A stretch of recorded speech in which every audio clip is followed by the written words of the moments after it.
Brother ko says, basta may ngalan ko, imo na siya. Pili ka lang ako din ang gusto mo. So, very timely, na may ari na ko sa board. That's why, praise the Lord for that. I have the revelation. Anyway, so Pinhas, may I pray, please raise your hand. Thank you, Lord. Jehovah. Shalom or peace. Yahweh, the great I am. We thank you for your privilege for me to teach again, O God. Thank you for the joy you have given us. Thank you, Lord God, for the opportunity to speak your word. We are asking you to be with us today, tonight.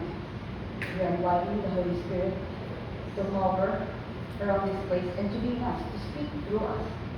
And use me as your mouthpiece to speak your word. Entitled Pinhas, what you are doing in this verse, Numbers 25. What you want me to speak to them. Give us peace, give us the atonement for the Holy Spirit, the knowledge, understanding, and wisdom, and give us the readiness of heart to receive your word. Give you, Lord, this continuity of thought, the precision and clarity of your word to speak to them. Thank you for who you are in our lives. You are the God of wisdom, and we acknowledge that you are God who can always speak through us, in us. You bless us this evening, O God, with your holy presence. In Jesus' name we pray. Amen. There are two Pinhas in the Bible. Firstly, it is Pinhas who is the son of Eleazar, which is my teaching tonight. And Pinhas who is the son of Eli. Eli, in 1 Samuel, Eli or Eli, whatever. And there are two contrasting or violent contrasts in their characters in the Bible.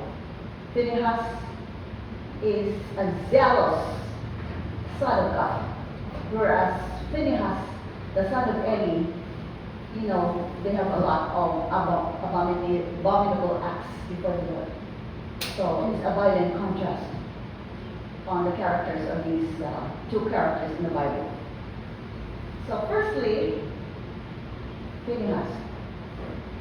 It's taken from Numbers 25, verse 19, Numbers 31, Exodus 6:25, Psalm 5:5, Matthew 21, Psalm 106, and 1 Chronicles 9:20. Who is Pinhas or Phinehas in the Bible? There are two different spellings. Pinhas or Phinehas was the son of Eleazar, a grandson of Aaron, and a great nephew of Moses.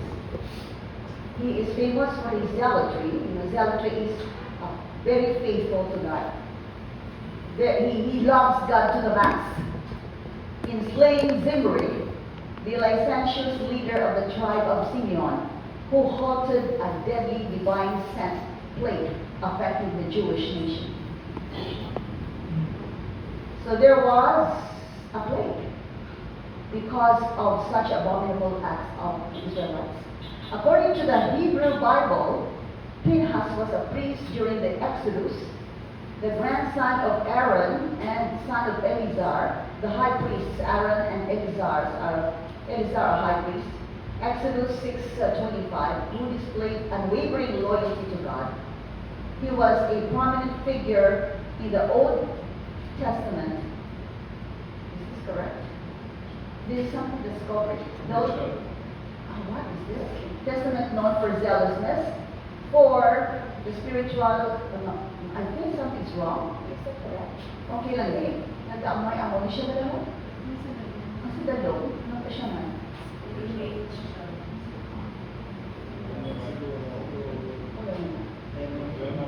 Son of Eleazar. I pay for somebody who can do this for me. I'm not very good at that.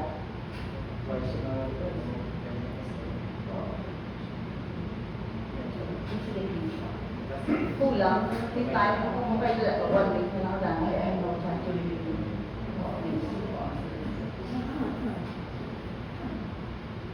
Okay, none. Thank you, ladies. Ang wala akong the nerd. Thank you. For his unwavering loyalty to God, he was a prominent figure in the Old Testament, known for zealousness for God's holiness. So we are supposed to be holy because God is holy. Phinehas is really zealous for that. So what are the spiritual or theological meaning of the name Phinehas? Phinehas is a voice name of Hebrew origin, meaning serpent's mouth, or oracle, or also called revelation. Now we can also be a revelator. He speaks the word of God. Oracle means the word of God, or the one who speaks for God, inspired by the Holy Spirit. Phinehas is associated with strength, courage, and zeal, often seen as a hero or a warrior. You see the characteristics: with strength, with courage, with zeal, and everything about his devotion to God. His name more likely came from the Egyptian name, meaning the Nubian or dark skin. This is referring to someone from Nubia, a region along the Nile River. So Phinehas is dark skin. So Phinehas is derived from the word Pinhas, a masculine name of Hebrew origin that means serpent or dark skin. A Hebrew culture, before a serpent was not bad. During the time, before the fall, the serpent was a friendly animal of God. But later on, after the fall, he became what you call that? A ferocious animal. In Hebrew culture, snakes were often associated with wisdom and knowledge, and thus the name Pinhas came. The name carries a certain weight and gravitas, often associated with reverence and respect. So gravitas is associated with reverence and respect. It is not limited to religious circles and can be found in various cultures and contexts where Hebrew names are appreciated. Overall, the name Pinhas has a rich history and continues to hold significance in contemporary society, embodying the qualities of wisdom, bravery, and a strong sense of purpose. So you can see the beautiful characteristics of Pinhas. He has the courage, he has the wisdom, he has bravery, he has fine things about the man of God is in his life, in his characters. Supporting scriptures. In Exodus 6:25, Eleazar, son of Aaron, married one of the daughters of Putiel, and she bore him Phinehas. So Putiel is the mother of Phinehas, or Pinhas. Psalm 106 and 28 to 31. They yoked themselves to the Baal of Peor and ate sacrifices offered to lifeless gods. They provoked the Lord to anger by their wicked deeds, and a plague broke out among them. But Phinehas stood up and intervened, and the plague was checked or overcome. Now you see how we are going to, we will discuss this later on, but this is just a prologue about the Exodus that describes about what is happening in Numbers 25. Supporting scriptures, first one calls 9:20. And Phinehas, the son of Eleazar, was the ruler over them in the past, and the Lord was with them. And Numbers 31 and 2, the Lord said to Moses, take vengeance on the Midianites for the Israelites. You can see God is saying to Moses that you have to take vengeance for the Midianites. On the Midianites for the Israelites. So the Lord God is also a God of vengeance. Numbers 31 verses 4 to 7. Send into battle 1,000 men from each of the tribes of Israel. So 12,000 men around for battle, 1,000 from each tribe. More were supplied from the clans of Israel. Moses sent them into a battle, 1,000 from each side, along with Phinehas, son of Eleazar, the priest, who took with him articles from the sanctuary and the trumpets for signaling. They fought against Midian as the Lord commanded Moses and killed every man. Now here we have the 12,000 men and for battle, and they were the ones who, these people were just, seems like they were born for battles. Everything was battles.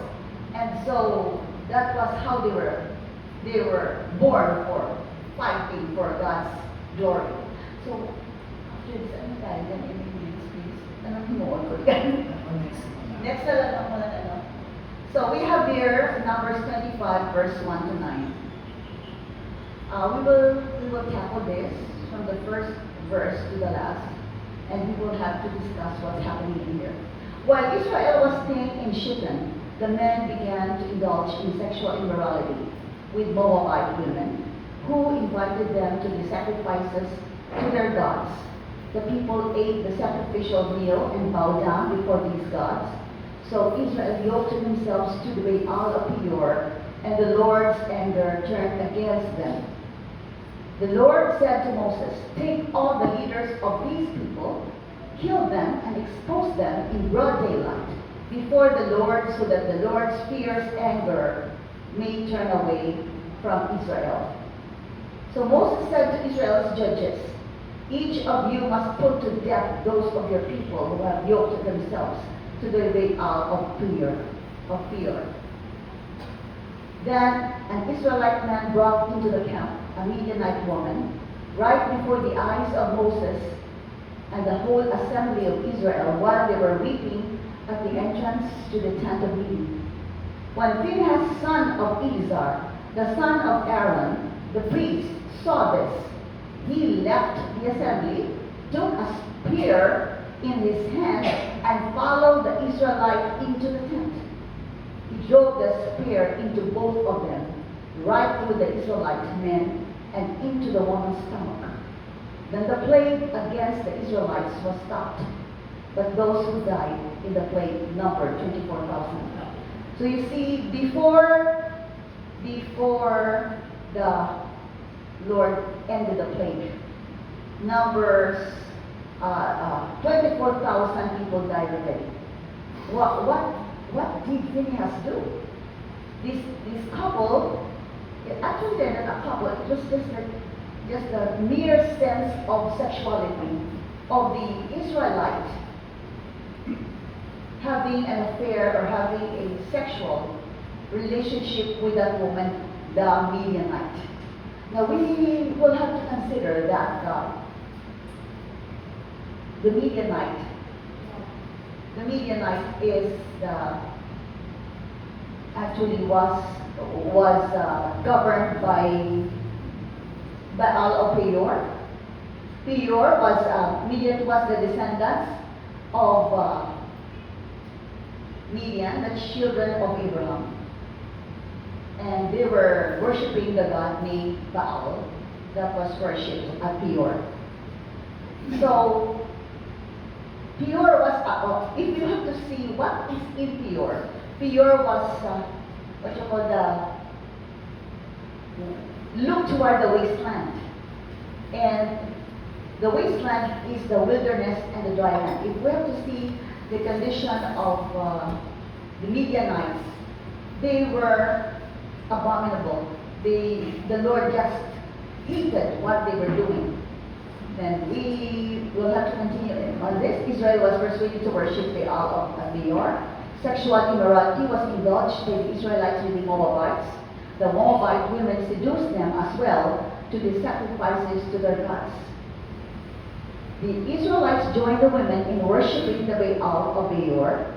God was extremely angry with the Israelites, and he told them to kill all the chiefs of Israel, expose them in broad daylight, so that God's wrath will turn away from Israel. Now, you will have to see that Phinehas had a very great role in giving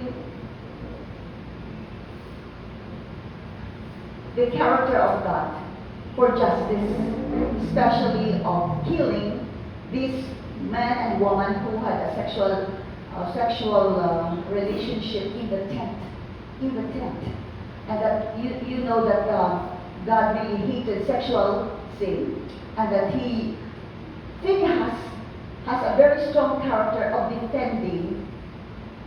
defending God's justice and righteousness. So that's why his courage was able to manifest in killing what was abominable in the eyes of God. God sent a deadly plague to punish the people. But while they were weeping at the entrance to the tent of meeting, an Israelite man bought an idolatrous woman in the sight of all the people. And Phinehas, enraged with the son's disrespect for God, took a spear, went to the man's tents, and killed both the man and the woman by piercing them through the stomach. After which God withdrew the plague, but not before it has killed 20,000 people. So the Lord said to Moses, Phinehas, son of Eleazar, the son of Aaron, the priest, has stirred my anger away from the Israelites.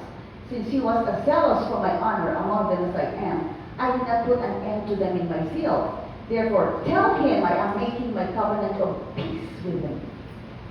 So the Lord gave a covenant of peace after Phinehas did some things which pleased God for doing justice to the abominable thing that this Israelite and the Midianite woman did. Therefore, tell him I am making my covenant at peace with him. He and his descendants will have a covenant of a lasting priesthood, because he was zealous for the honor of his God and made atonement for the Israelites. Now there is an atonement because of the character of Phinehas that defended the righteousness of God. The name of the Israelites who was killed with the Midianite woman was Zimri, the son of Salu, the leader of a Simeonite family, and the name of the Midianite woman who was put to death was Cosbi, daughter of Sur, a tribal chief of a Midianite family. So the man Phinehas killed Salu, we have the summary, a chief from the tribe of Simeon. The woman he killed was Cosbi, the daughter of a tribal leader in Midian. God spoke with Moses and told him Phinehas' zeal had turned back his wrath and saved many lives. The Lord made a covenant with Phinehas' household and promised the priesthood perpetually through this descendant. So what Phinehas did was very pleasing to God and promised Phinehas the priesthood perpetually through his descendants. So God gave a reward to Phinehas for what he did, for giving justice, for giving righteousness through the killing of the two people who did abominable act before the Lord. So God is a rewarder. The name of the Israelites who was killed with the Midianite woman was Zimri, son of Salu, the leader of a Simeonite family, and the name of the Midianite woman who was put to death was Cosbi, daughter of Zur, and tribal chief of a Midianite family. God told Moses to make war with the Midianites. Moses was to destroy their nation because they intentionally led God's people into idolatry. So these Midianites were the ones who dragged the people into the sin of idolatry. God of anger, God of wrath. What's the character of God here? We have the God of anger, we have the God of wrath, we have the God of vengeance to the Midianites. And God showed mercy by seizing the plague from the Israelites, seeing others to die after Phinehas killed Salu and Cosbi to their sexual immorality. So God is a rewarder to Phinehas as a perpetual priest throughout his generation. So these are the characters of God. Anger, he's the God of anger, he's the God of wrath, he's the God of vengeance to the Midianites. And he was showing, he put off, or he, stopped the plague after he was appeased with the killing of the soldier and the woman, of the Israelite and the woman. It is right, so in the application, it is right to be angry about people, how we apply the character of anger and wrath, so we can have this kind of description. It is right to be angry about people disrespecting God when it's done by people who should know better. In Psalm 5:5, it is said that God hates or loathes the sinner. There is a place in the Christian life for anger and confrontation. It is important to point out that a Christian, even if he needs to be gentle and kind, as an emphasis of these virtues, can be angry in some circumstances and not labeled as an unloving Christian. So there is also good to be angry at times, but it does not mean that when you're angry you can be unloving, especially if you are pointing out righteousness and justice. It's like what Jesus did. Jesus shows us when he entered the temple and overturned the tables of those exploiting a holy place to extort people for personal gain. Matthew 21:12. He overturned the tables when these people in the temple made the temple as a den of thieves, a den of robbers, or a den of what was that? What did they do? They made it as a place of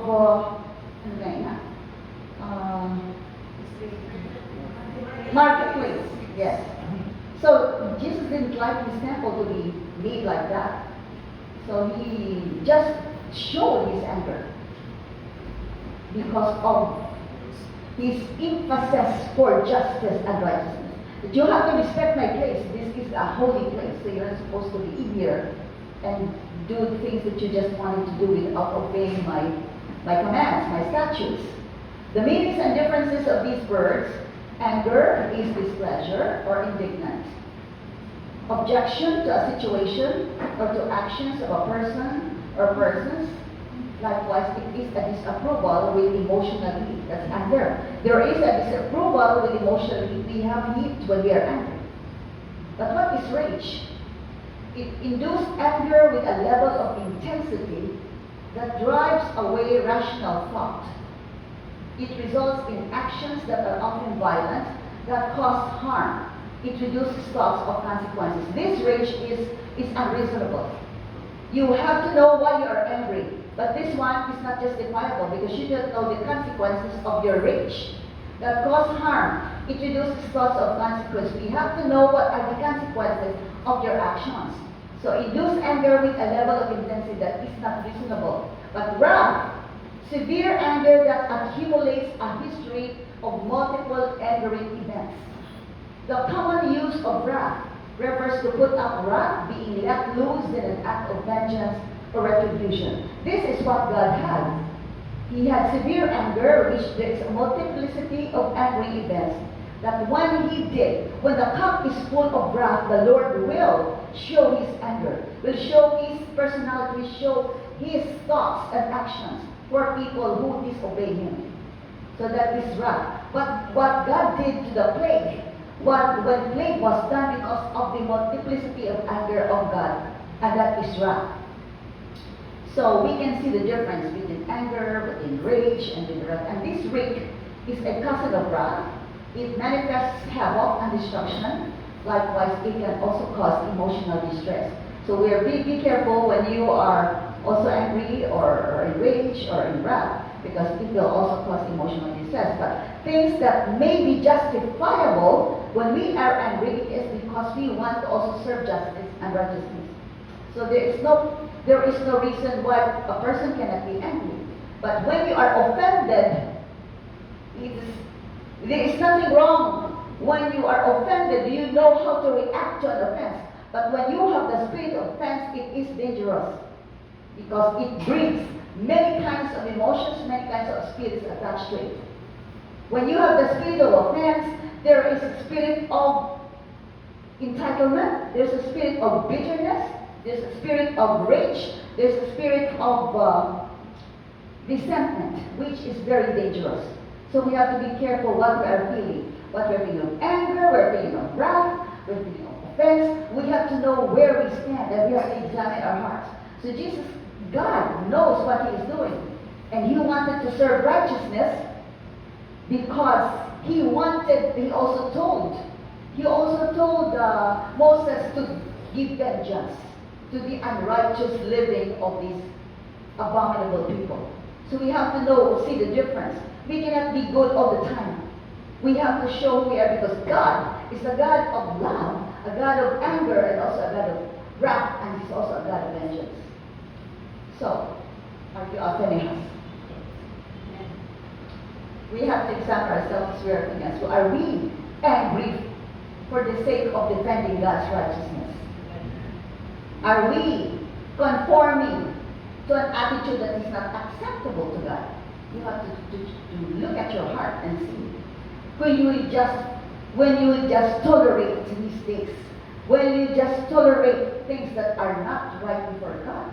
So it's not being a true child of God or defender of God or defender of righteousness.